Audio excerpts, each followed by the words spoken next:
Welcome to the Defense and Aerospace Report. I'm Vago Muradian here at the Navy League's annual Sea, Air, Space Conference and Trade Show just outside Washington, D.C., the #1 gathering of U.S. Navy leaders from around the world to talk to their international counterparts about strategy, technology, budgets, and more. Our coverage here is sponsored by GE Marine, Huntington Ingalls Industries, and Leonardo DRS, and we're here at the Joint Office of Naval Research and Naval Research Lab enclosure to talk to Don Sofge, who has, of the Naval Research Lab, who's got the coolest title in the Joint Roboticist, which I think is really amazing. Don, thanks very much for joining us. And tell us a little bit about these rather fascinating choreographed blimpettes, or whatever you guys you've developed here. We call them miniature autonomous blimps. And basically they're a platform that we develop and we deploy for studying behaviors of swarms.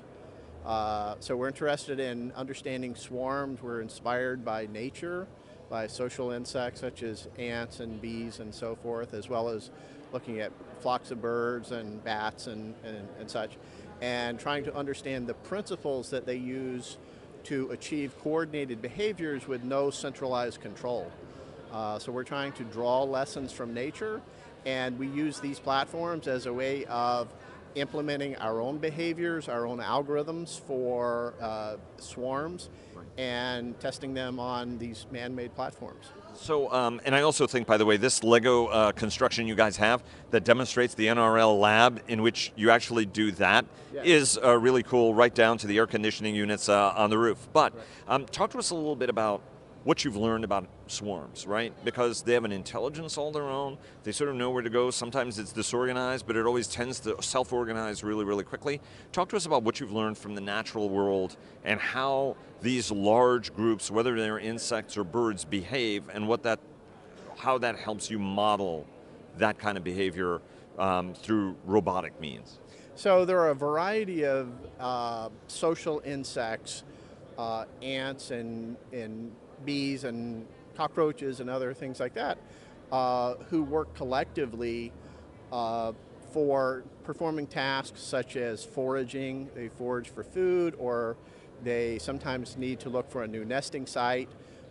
They perform defense of an area if they're attacked by other insects, for example.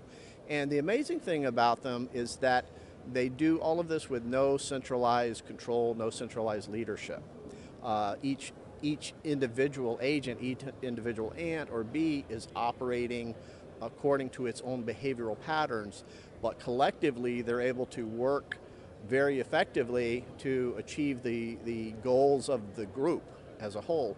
So we're interested in trying to understand this so that we can replicate some of these behaviors or create new behaviors that produce desirable emergent effects for the collective.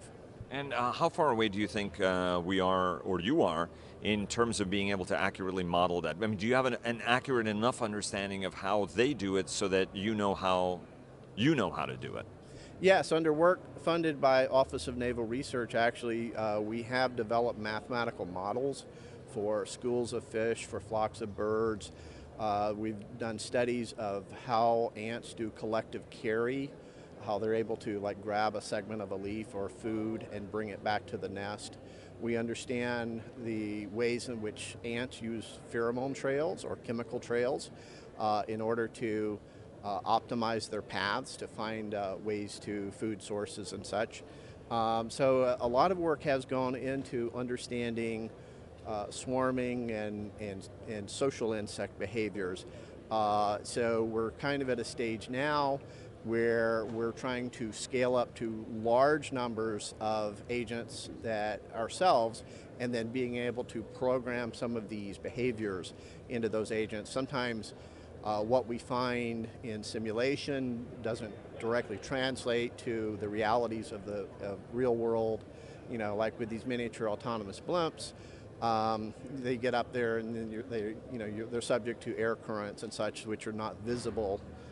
So they have to react accordingly to maintain sort of the group behavior. So we're actually well on the way to understanding some of these behaviors and then translating them into swarms of artificial systems. And why, you know, I mean, I know that there's the science fiction aspect of it, and everybody talks about the importance of swarms and its military utility, or even commercial or societal or other utilities. But talk to us about what the actual real-world application of this kind of technology would be, particularly through a military lens. Sure. So primarily you want to use teams of multi-agent systems or swarms of multi-agent systems to do area coverage tasks. So area coverage tasks are tasks in which you have a number of agents that are going out maybe searching an area, and you want to do it fairly quickly. An example of this would be a humanitarian assistance disaster response scenario after an earthquake or flood or something like that, where you want to very quickly move in and find where are all the survivors. So if you can identify the survivors, then you can send in rescue teams to rescue them. There are agricultural applications for doing crop inspection, many other potential applications. They can be used for defensive purposes, such as you have a swarm of agents that are protecting some asset. They could be used for doing a reconnaissance application, so you release a swarm to sort of fly over an area and then look for certain types of targets. Search and rescue, like someone becomes lost in a forest, you could release a swarm of agents with infrared cameras on board so that they're looking for the signs, you know, the person who may be lost. So basically area coverage tasks where you want to send out a large number of agents. One of the nice things about these is they're low cost, they're expendable, so if you lose a few, it doesn't matter so much. Also, scalability is absolutely key. So we want to be able to develop techniques, behaviors and such that can work with, say, 100 or 1,000 or 10,000 of these, and if the effective emergent behavior of the group will be largely unchanged. And these are, they've got a little bit of surface area to them. They do have lift. They've got propellers. How would these fare? I mean, in your that's sort of lyric ballet that they're doing there. But what about in the real world? Can you let these loose and they survive atmospheric conditions and do what they do in the wild? Yes, it depends on what you want to do with them, actually. So some of the missions we've thought about are involved deploying them into the atmosphere and letting them drift with the currents, and while they're doing that, they can observe the ground. They could, for example, map out ice flows in the Arctic if you wanted. We've even discussed with other researchers the possibility of deploying them to other planets, Mars or Titan, for example, where they could be released into the atmosphere and basically stay aloft, and as they're sort of drifting with the air currents, they're mapping the ground and collecting data, collecting information that can be relayed back through a satellite in orbit or some other means. About how much does each of this cost, and how much of it, you know, and do you have a target cost in mind, like, hey, well, we want these to be $5 or $10 at the end of the day? Like, what's the cost, you know, because especially if you're going to magnify this over 10,000 and then use them for a Hatter a humanitarian or disaster relief operation, those may not be coming back. So talk to us a little bit about endurance and cost and, you know, all of those kind of dynamics that shape what it is you want your swarm to be.